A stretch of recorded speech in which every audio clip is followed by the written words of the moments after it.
Really, you want to identify the narrowest use case you can identify. You want to create an agent that does this one specific task. And what I'll usually tell the marketers on my teams and that other people that I talk to is pick the part of your job that you dislike the most, the part that is boring and repetitive, and see if you can automate the narrowest slice of that portion of your job. Recently, I was talking to a friend of mine who runs a business. So we set up an agent that would log into the Instagram account, go through the DM inbox, and find specific keywords like the product name. And it would log in once a day, go through all the new DMs, and paste the text that they were looking for and the Instagram user handle into a Google Sheet. And that was everything that the agent did. And that probably saved them an hour a day. Not a big deal. It wouldn't really matter if they automated that or not, but you get that working well, and then you layer on the next agent and the next one and the next one.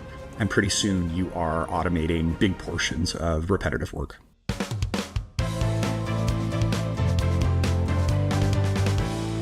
Good morning, everyone. Our guest today is Cory Huff, Director of Marketing at Andrews Cooper. He is known for helping teams turn messy or complicated setups into clean, connected systems that actually drive revenue. He has led marketing ops, lifecycle, and data teams at Discogs, Lytics, and Generain. And one of his clients once said he asks the questions that make you think differently before he gives you the playbook to fix it. Today, we are going to unpack how he simplifies data, aligns systems, and uses AI to save teams hours every week, including highlights from his MOPS session on building an AI agent live with no coding. So stick around because Cory is about to make marketing operations a whole lot simpler. Welcome, Cory. Welcome to the session. Thank you very much for having me. Cory, I want to start with based on your session at MOPS on AI, so let's just jump right into AI hype to operational reality. I want to talk a little bit about the connected stack, without burning engineering. Many teams collect tools and data, but cannot trust a single view when a campaign is due. You have unified CRM, CDP, and automation at Discogs and earlier at Lytics, and then proved its efficiency by shipping high-volume lifecycle programs via customer.com. So, Cory, my question for you is, if you're advising a new head of marketing operations today, what exact steps and checks would you follow in the first 60 days to build an operational source of truth that marketing can actually use? It's a great question. The first thing you need to do is actually get comfortable with the engineering team. They are the ones in most organizations that control the data. Even if marketing operations has access and controls their own data, hopefully in a well-run organization, there is a data engineering team, right? So recently I was talking to a friend of mine who runs a business that helps Instagram influencers manage the business side of their business. And if you've ever tried to manage a Instagram account where you're getting hundreds of DMs a day, it's a giant pain. So what we did is I want to go through all these DMs and find like case study material, right? And I said, well, that's a big job. So maybe we can design an agent that can automate a portion of that where all the data lives and everything that feeds into marketing comes from that data warehouse. And hopefully everything from your marketing stack feeds back into the data warehouse. That's the ideal situation. Every situation is a little bit different. Most situations are not ideal. So you have to kind of figure out what's getting duplicated, what's getting pushed back and forth. You really need to understand that at a very granular level in order to make marketing operations run effectively. That's a wonderful perspective, Cory. Cory, you talk a little bit about like the data in this, right? And being the CRM practitioner myself, I know how valuable or how invaluable, I guess, the clean data is, right? Campaigns break, often because of bad data, right? Whether it's duplicates, bad fields, schema drift. At Generain, you help bring more than 25 million, gosh, that's a lot, social identities in your enterprise CRM and set the standards that kept it usable. Do you have a practical data hygiene playbook for marketing ops leaders listening here? Like what fields to standardize, what rules to enforce, and the automation we put in place so it stays reliable, not just a one and done kind of thing. So to be clear, at Generain, the work that we were doing was actually helping our customers centralize data in their CRMs. So we were like 25 million records was one client, one time. We were doing we were doing this over and over again across a bunch of different Fortune 500 companies. So the 25 million story was one particular client, and every situation is a little bit different. So you basically have to go in and make sure you understand what they're doing, what they're trying to accomplish, and then work with them to say, okay, if your data is here, then how do you make sure that the data doesn't get duplicated? How do you make sure that the data goes to whatever system it needs to go to and then comes back in a way that makes sense both to the engineering team and to the marketing team? And hopefully, for the most part, the marketing team gets abstracted out of the very technical parts of that. But I've led data engineering and data warehouse implementations before, where we did have to get like really into the weeds with engineering. But hopefully for a CRM practitioner, all of that engineering piece is sort of abstracted away. And then what shows up in the CRM is the data that the data engineering teams have cleaned. And then from there, it's making sure that there's periodic cleanup. Everybody who touches the CRM is going to introduce duplicates or errors at some point, whether it's marketing or sales or somebody else. So somebody on the team needs to be responsible for periodic cleanup, making sure that you're going in and running dedupes, making sure that you're training and retraining the marketing and the sales teams to make sure that duplicates are cleaned up and that data is entered the right way. Because whatever goes into the CRM is going to end up going into your data warehouse and so on and so forth. So yeah, it's just a matter of the discipline of training the team, holding them accountable, and making sure that you're in sync with engineering and how things are supposed to run. That's great. That's great. I didn't realize there was just one client with 25 million. The 25 million feels kind of small now. That was 10 years ago, 10 plus years ago. Now I've seen implementations with, hundreds of millions of people, and the complexity and the scale and, just how you handle that much data moving back and forth. It's exponentially more complicated now. 100%. Cory, I want to talk a little bit more about like the stacks, marketing. I read some stats somewhere that it's doubling the number of marketing platforms or tools available. It's doubling, tripling every year. And, everything is like, shiny penny. So, talk a little bit more about stacks, right? Stacks get bloated, the renewals then creep up, right? Like in CFO ask you, hey, what's the value of this? Why are we paying them X, Y, Z amount of money? It's hard to prove value, with so many systems, right? Like if a particular system is providing value, what keeping them, right?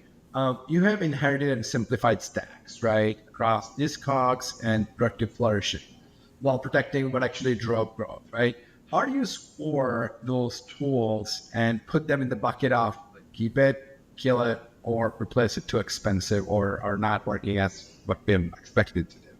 Can you share what's your decision model? And what methodology do you use when a renewal comes up, before you make a decision? Yeah, a couple times I've inherited stacks and I just basically send notifications to all the providers at once that we're not going to renew on whatever our renewal date is. Just across the board, we're not going to renew. And that gets their attention. For the most part, it's pro forma. Most of these SaaS providers understand that it's pro forma. A new marketing leader comes in and they're going to audit the whole stack, right? They understand that. So you put all of them on notice. That way you don't have any accidental auto renews. And then you just go through and say, what's being used here? What features are duplicated? What is the marketing and sales team actually doing and using? And then you compare all of that feature and functionality against what you're trying to accomplish, right? There was a situation where I came into an organization and they were actually using two different marketing automation platforms because they had purchased a new one, but they hadn't fully transitioned out of the old one yet. And because of, the way things go, they had been in that situation for about a year. And I said, okay, we're going to prioritize getting out of the old one and into the new one because it's going to save us, X hundreds of thousands of dollars per year. There's no reason to be spending that kind of waste on duplicate programs. And nobody had prioritized it because nobody wanted to, but people weren't managing to the bottom line, right? When you talk about ROI or attribution of your tools, at the highest level, you have to manage your whole tech stack against your bottom line, right? Like you need to be able to accomplish whatever the goal is. And in the end, it doesn't really matter what tool you're using. And as long as you are accomplishing your goals, hitting your KPIs and showing ROI overall, the individual tech stack is sort of up to you as a marketing operations manager to figure out.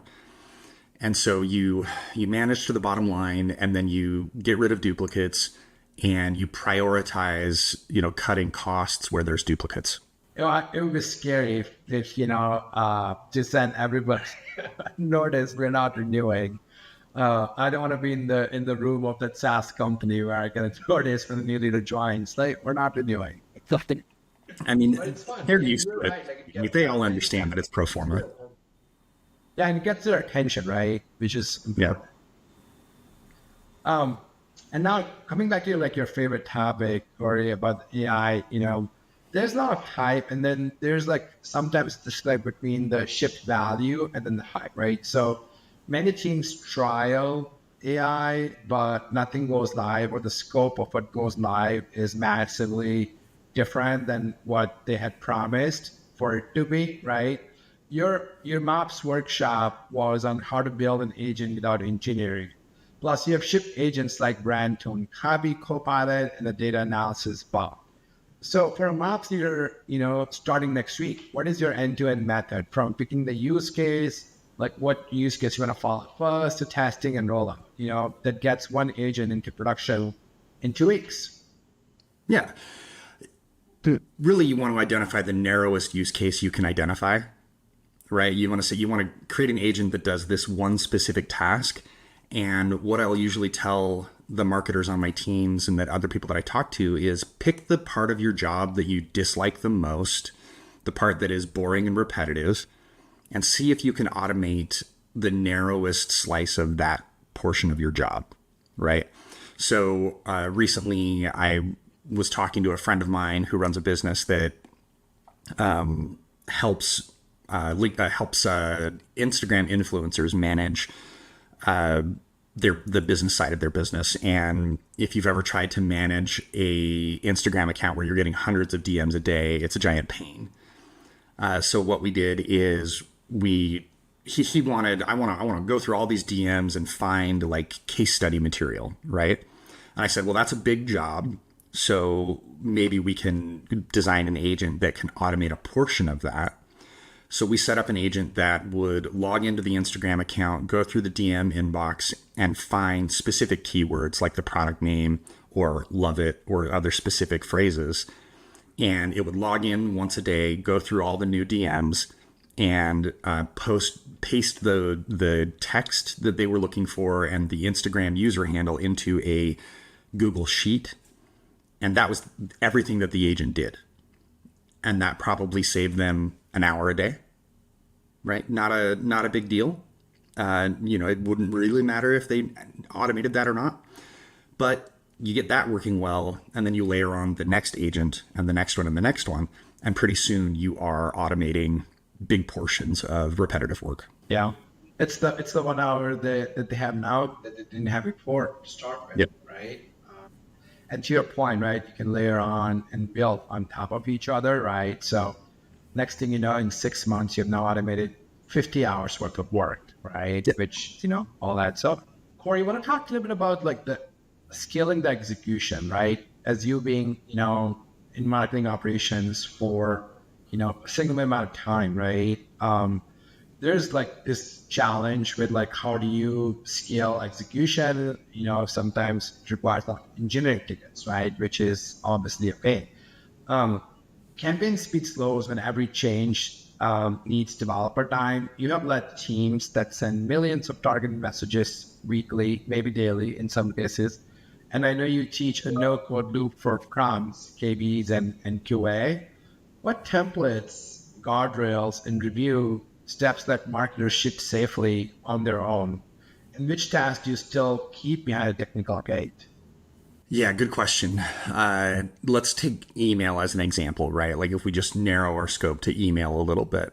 I have seen teams end up in review hell where they write an email and then it needs to be viewed by 6 different stakeholders, and the revisions end up in 2 different documents, or they're all in Slack, and you just end up going round and round and round. And so what I did in that situation is I said, okay, who gives final approval on an email? Who must see this and give approval before it gets sent, right? And then we set up gates along the way. So we have a copy, and then whoever writes the copy, they share that copy with the person implementing it in the marketing automation platform and their manager, right?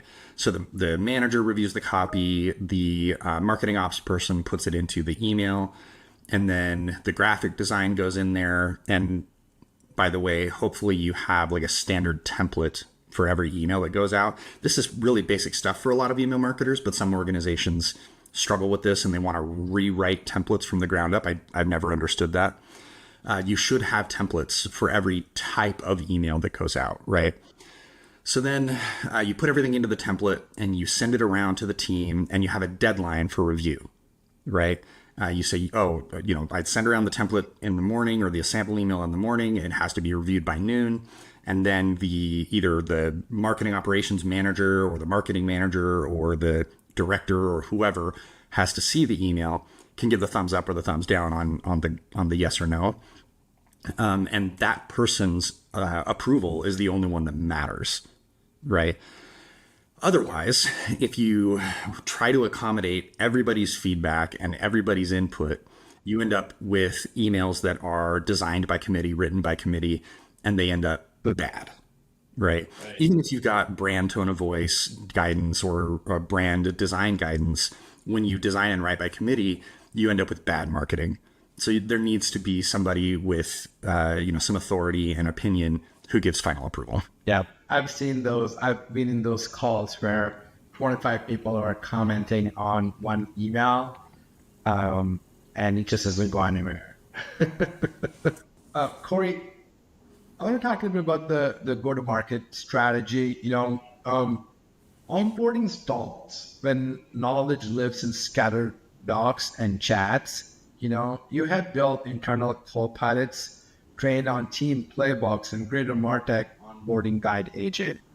If you had to replicate that, like what are the exact inputs, structure, and governance rules you recommend so answers stay accurate and bot improves every month? Because the last thing you want is bot going rogue or putting out incorrect information or answers. There's always going to be some I think way to grow or way to get better, but you want it to be 80-90% there, right? Especially when it's customer facing. So what would you say are some of the exact structure or inputs or rules you put in place? Yeah. So I have seen teams try to create onboarding documents that were essentially ChatGPT connected to Google Drive. And you have an agent there where you can query something and say, which tool do we use for this specific use case? And that kind of sort of works, except when you give it just like general access to your whole drive, the agent can go rogue and pull random information from who knows where, right? So you kind of have to scope it a little bit. You have to say, and this is where data cleanliness and data clarity really matter. Your standard operating procedures and your other docs have to be clear. There need to be clear instructions. There need to be documents that show this is how we do things. And for any organization of significant size, those docs are going to turn into something that are quite large. It's a ton of material, and it's hard for new people to know even where those things are, let alone what they say. And that's where an agent can be helpful, right? So you might scope the agent to say, here's a subset of folders in your Drive or SharePoint or whatever. Here's a subset of folders that contain all of our SOPs. And then the agent is built to only query those SOPs. And in your instructions, you probably tell it, you're an onboarding agent whose job is to help new employees understand how to do things. Yeah.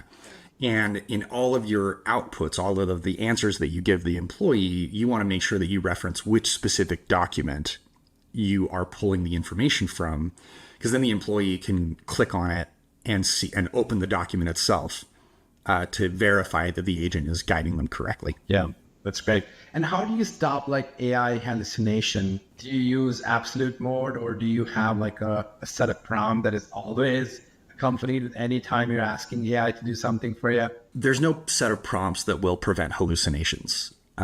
What you have, this is why I structured it in the way that you're talking about. Like, hallucinations come from the fact that an AI chatbot is programmed to please the user. So if it doesn't have an answer, it will provide an answer in an attempt to please the user. So once you understand that the data that you give the chatbot or the AI tool dictates whether or not it's going to hallucinate. Got it. So I guess that I think the instructions is kind of like let you reduce the hallucination part. Not the instructions, the data. I mean, the instructions matter in the sense that you're telling it how to behave. But if you have an onboarding chatbot and somebody asks that chatbot for a set of operating procedures that don't exist, it's going to give you operating procedures that don't exist or that aren't correct. Got it. So I guess the key is having the underlying data available for it to train on, so that it doesn't hallucinate. Yeah. Got it. Thank you.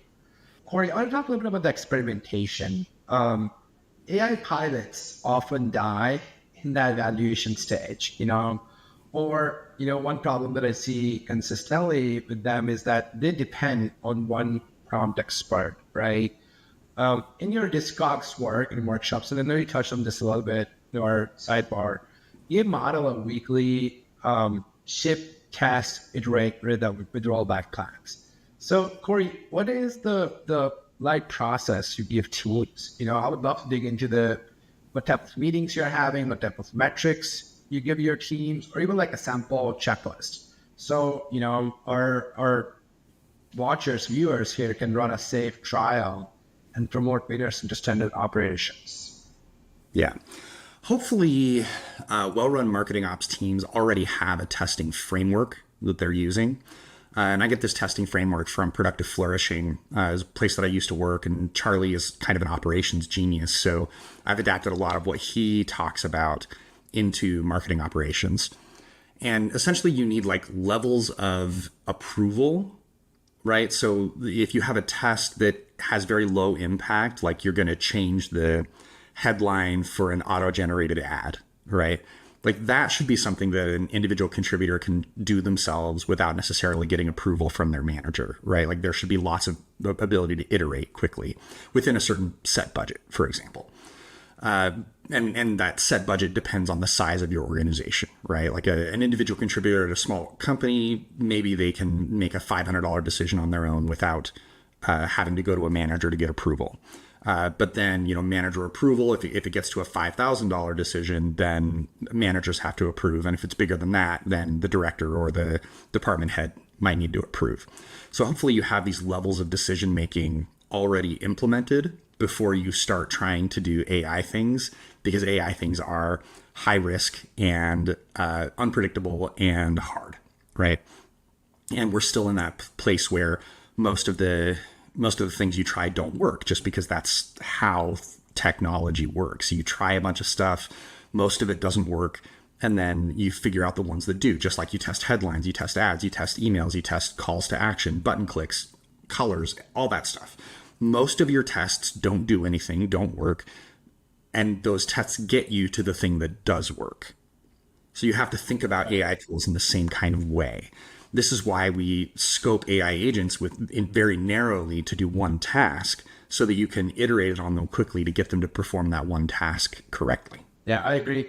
I think one of the line I remember from the leader I worked with is, if most of your tests are not failing, means you're not experimenting enough. Yeah. You should have like a giant tracking sheet of, mostly red tests that aren't working. Absolutely. Yeah. Cory, like one of the things I see a lot of marketing operations leaders struggle with is the alignment. The leadership alignment with the finance team, and then the attribution, right? Like, is this really attributable to the tactics that the marketing did or not, or did it just come in organic, right? One thing I've seen is like pipeline stalls when marketing, sales, and finance speak different metric language. You have translated journey insights into pricing and sales strategy and aligning lifecycle metrics in your past life. What shared definitions, Cory, SLAs, dashboards would you set up first? And can you walk through maybe like a handoff process that stopped leads leaking between the teams? When you come into a new organization, or even if you're, getting promoted to a new marketing ops role within the organization, one of the big traps that a lot of marketing ops people fall into is they care a lot about the data. They care a lot about the cool dashboards and reports that they built, and they care a lot about the minutia of how the business runs, right? But when you get to the level where departments are interoperating and collaborating, you have to learn to let go of the minutia and only talk about one or two key metrics that everybody on the team care about, right? And that's usually like the number of leads that are coming in, the number of deals that are being opened if you're in B2B, or if you're in B2C, it's, the number of visitors, the number of adds to cart, and the number of conversions, right? Like that's where, when you're talking interdepartment, that's where people care. And once you get into anything more like detailed than that, you lose interest quickly, right? So you have to be able to say, this is what happened, and this is how it impacts leads, or this is how it impacts conversions, and keep your focus there. And if you can get the team aligned around, leads, conversions, whatever those key metrics are, all of the minutia of marketing operations and how the marketing department runs, all of that stays within the marketing department. That way you can maintain alignment between the teams. Now, some of that stuff matters, like sometimes the way that things get implemented in marketing bubble up to impact, how many leads are happening. And you have to be able to talk to that. You have to be able to say, well, leads fell off because we broke the form, and the form was broken for a week and nobody knew. And this is what we're going to do. And this is how we're going to fix it going forward. But that's the only time that sort of minutia should come up. Or if it's, we had a huge spike in leads and it was because we ran this new ad and it had this call to action. And this is what everybody across the organization should know and what we learned from it, right? One of those tests that actually pop, you want to be able to circulate those. But for most conversations, it really is just keeping it to those high level metrics. That's great. That's a great insight. Like leaders sometimes can get inundated with a bunch of metrics and takes the focus away from one or two, critical metrics that they need to be paying attention to. Yeah. When you design dashboards, like it's really fun to design a really complex dashboard that looks really cool. And it scrolls by on a movie screen and you're like, oh, this is all the data. But an executive looks at that and goes, I don't know what the hell I'm looking at. Yeah. And so it needs to say and it needs to be a graph for the most part, right? Like it needs to be a leads go up or leads go down graph. Yeah. Where you can just look at it. You don't even have to read the numbers to know how you use the system. Exactly. It's great insight. So we talked about dashboards, right? Like, I think my next question is kind of good segue into that. Leaders see many reports, but still ask, right? So what? What do I do with this information? Now you have built executive-ready measurement stories and content engines that affected real programs with Brian Tierney's team. Would love to know, Cory, what would you recommend our reviewers design a one-pager? Maybe it's just a graph, as we're talking about. How do we design a one-pager that a CFO and CMO both can trust and can align on and collaborate on? And what review ritual ensures the number driver decision the same week? So as a marketing ops leader, you are usually feeding information to your marketing director or a marketing VP who is going into a meeting with executives, right? So you're essentially feeding them the information that they're going to use in their presentation or in their meeting, right? So you're giving them one or two key metrics, and you're going to brief them on the background of those metrics, right? So you're going to give them some information, and they're going to go in with, one or two data points that they can share. If you are in the meeting yourself, again, you have to keep yourself disciplined to sharing whatever those one or two key metrics are. But good executives are going to ask questions. They're going to say, what does that mean? Explain that to me. And you have to practice before the meeting, explaining the answers to those questions in succinct ways, in one or two sentences, right? The leads went down because we broke the form. It's fixed now. And we did this to ensure that it won't happen again. That's the level of discipline you have to have when you're working with executive teams. Yeah. How does that work, Cory, when there are like 17 things working and you don't really know what actually drove the leads down in this example or drove the leads up, right? Like you're doing 17 different initiatives, 17 different things, right? And somebody may be contributing to go up, contributing to go down. Maybe that makes you go flat or makes you go slightly up or makes you go slightly down. I think the answer, if it's as simple as because the form is broken, great, but that's typically not the reality in a lot of cases. I don't know is usually not an acceptable response. So you usually have to give a range of answers. Like we don't know with 100% certainty what is causing the decline in leads, but here's the top 3 things that we think are impacting it. And here's our level of certainty. And then you have to give them here's what we're doing to figure it out, right? Because I don't know just means that you're going to get a lot more attention from your executive team in ways that you don't like. Right. Of course. Yeah. Yep. So I think your recommendation here is start with do your homework first and start with the top 3 things that you think are the possible causes, and then what are you doing to solidify to get to the answer you need to get to so that you can fix it. Yep. Great. Thanks. Operating model, Cory, for go-to-marketing ops, right? Like teams feel pressure a lot, to prove efficiency as they adopt automation and AI. At Andrews Cooper, you are translating complex regulated products into programs, and you are coaching community peers in marketing ops community.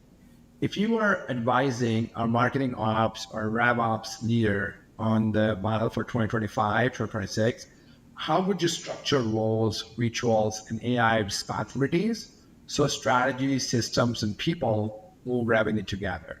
The operating model is a tough one right now. AI adoption is being led by, for the most part, technology teams and marketing operations teams, right? There's a little bit of AI adoption on like creative teams, writing and design and stuff like that, but it's mostly data teams, technology, and marketing ops.